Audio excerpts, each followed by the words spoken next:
السلام عليكم ورحمة الله وبركاته. اخواتي وحبايبي، معاكم مصطفى ابراهيم وفيديو جديد في قناة استوديو الجوكر الرياضي. النهارده هنتكلم عن اخبار كتيرة، اخبار عن النادي الاهلي واخبار عن نادي الزمالك. اخبار النادي الاهلي النهارده هتشمل عن اللاعب حسين الشحات، وخلاص ان هو اقترب من الدوري الليبي. وهنتكلم في اخبار النادي الاهلي ايضا عن المدير الفني أورس فيشر، مرشح بقوة لتدريب الاهلي. والحقيقة الامور تقترب بشده بين المدرب وبين النادي الاهلي. وايضا هنتكلم في اخبار النادي الاهلي عن النادي الاهلي بيبحث عن باك شمال جديد بمواصفات اللاعب علي معلول ملك الحلول. وهنتكلم عن الزمالك وازمه نادي الزمالك، ازمه جديده طبعا بسبب صفقه خوان الفينا مع الفيفا. ندخل بقى في التفاصيل. الحقيقه التفاصيل عندنا قويه، اللي هيفوتوا الحلقه دي هيفوتوا كتير من الاخبار بشكل مختلف وشكل جديد وشكل سلس وشكل يعجب حضرتك.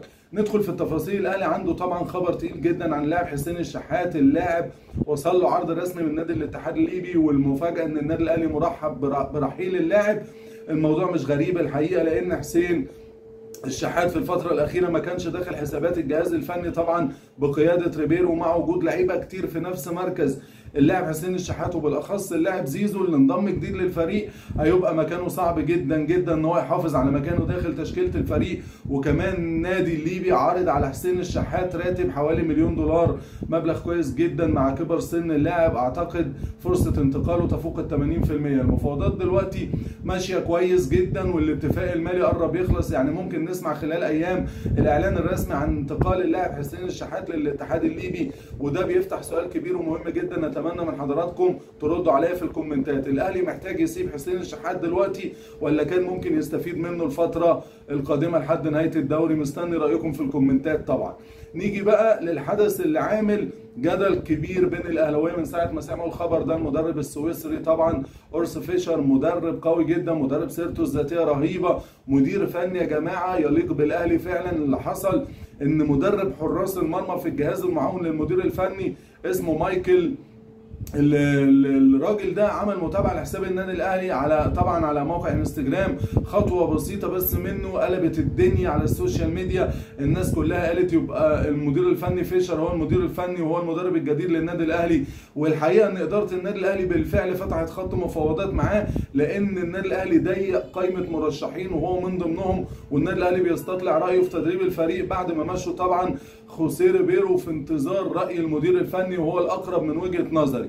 طيب نيجي نتكلم عن المدير الفني أورس فيشر شويه. ايه هو اللي بيميزه وبيخليه مناسب جدا جدا لشخصيه النادي الاهلي؟ الراجل ده عمل حاجه قويه جدا في عالم التدريب بالنسبه له. الراجل ده مسك يونيون برلين الالماني سنه 2018 وطلع بيهم من دوري الدرجه الثانيه لحد ما لعبوا في دوري ابطال اوروبا.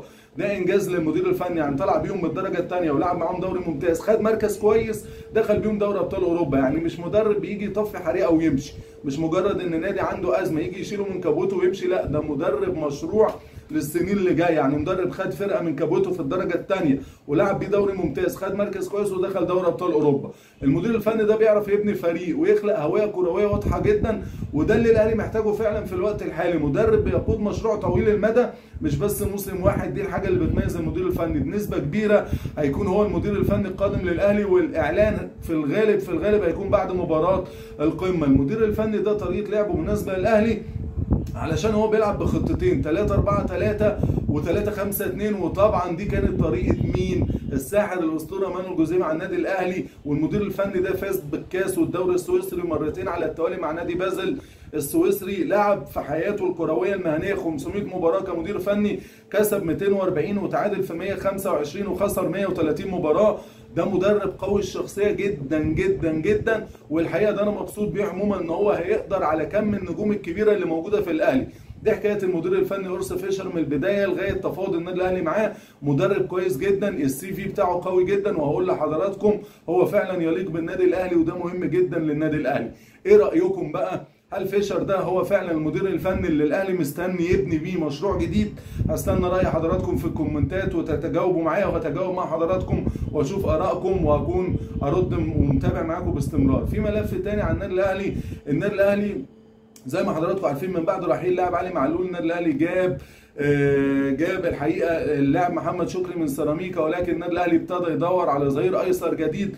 ليه بقى؟ علشان الاداره والجهاز الفني في ناس كتيره مش مقتنعين بمحمد شكري بشكل كامل بسبب الاصابات، وكمان مستواه مش ثابت، وواضح ان هو مع الاهلي هتكون الاصابات معاه كتير، في لعيبه كده بيبقى حظها سيء مع انديه وانديه. فعشان كده الاتجاه الاكبر ان النادي الاهلي هيجيب ظهير ايسر اسف، وهيكون اجنبي وهيكون قوي جدا، ويكرر نفس تجربه علي معلول اللي كان ايقونه الجبهه الشمال في النادي الاهلي لسنين طويله. النادي الاهلي عاوز لاعب بنفس القيمه بتاعت علي معلول، والروح والالتزام اللي قدمه علي معلول، بالاخص ان المركز ده مؤثر جدا في طريقه لعب الفريق، والنادي الاهلي دايما وابدا بيستفاد باللعب على مركز الباكات بتاعته، الباكات بتبقى طايره وبيقدر يستفيد بيهم. دي اخبار النادي الاهلي النهارده. طب نروح لخبر مهم جدا لنادي الزمالك، ولما نروح لاخبار نادي الزمالك لازم نلاقي الاخبار تخص الازمات وتخص المديونيات. الزمالك لسه مش بيخلص من ازماته.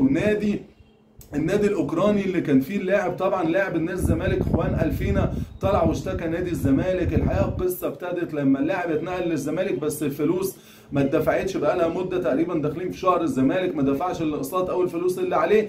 النادي الاوكراني حاول يتواصل مع مسؤولي نادي الزمالك لكن ما فيش اي رد خالص، والنتيجه ان كان في شكوى رسميه في الفيفا وعقوبات هتكون على الزمالك لو ما تفاهمش مع النادي وخلص الامور بسرعه. النادي الزمالك هيتعرض لعقوبات، المره دي هتكون مش بسيطه، اولها وممكن ودي اهمها ممكن يتوقف من تسجيل صفقات جديده، ودي طبعا حاجه نادي الزمالك بقى ماركه مميزه ونقطه حمراء داخل الفيفا بسبب المديونيات.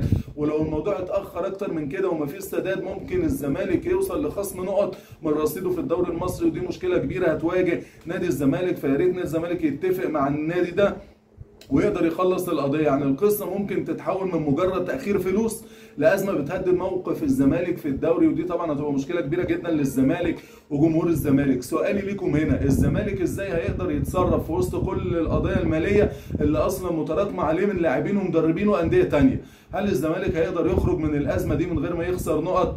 طب هل الزمالك هيقدر يتصرف في الفلوس ويقدر يخلص من المشكله بتاعه اللاعب البرازيلي اللي طالعين بيه السما جماهير نادي الزمالك، ويقدر نادي الزمالك يحل مع النادي؟ سيبوا لي رايكم في الكومنتات، وما تنسوش اللايك والاشتراك علشان توصلكم كل الاخبار الجديده اول باول. ده كان الفيديو معانا النهارده، اتمنى الفيديو يكون عجب حضراتكم. فيديو فيه بعض الاخبار السريعه، فيديو يومي ان شاء الله نتواصل بشكل يومي في الفيديوهات. اتمنى المشاركه والتفاعل في القناه ونشر القناه باكبر قدر من الامكان علشان القناه توصل لاكبر عدد من المشتركين ونقدر ننافس بيها القنوات الرياضيه بالشكل اللي يرضي حضراتكم. شكرا لحضراتكم.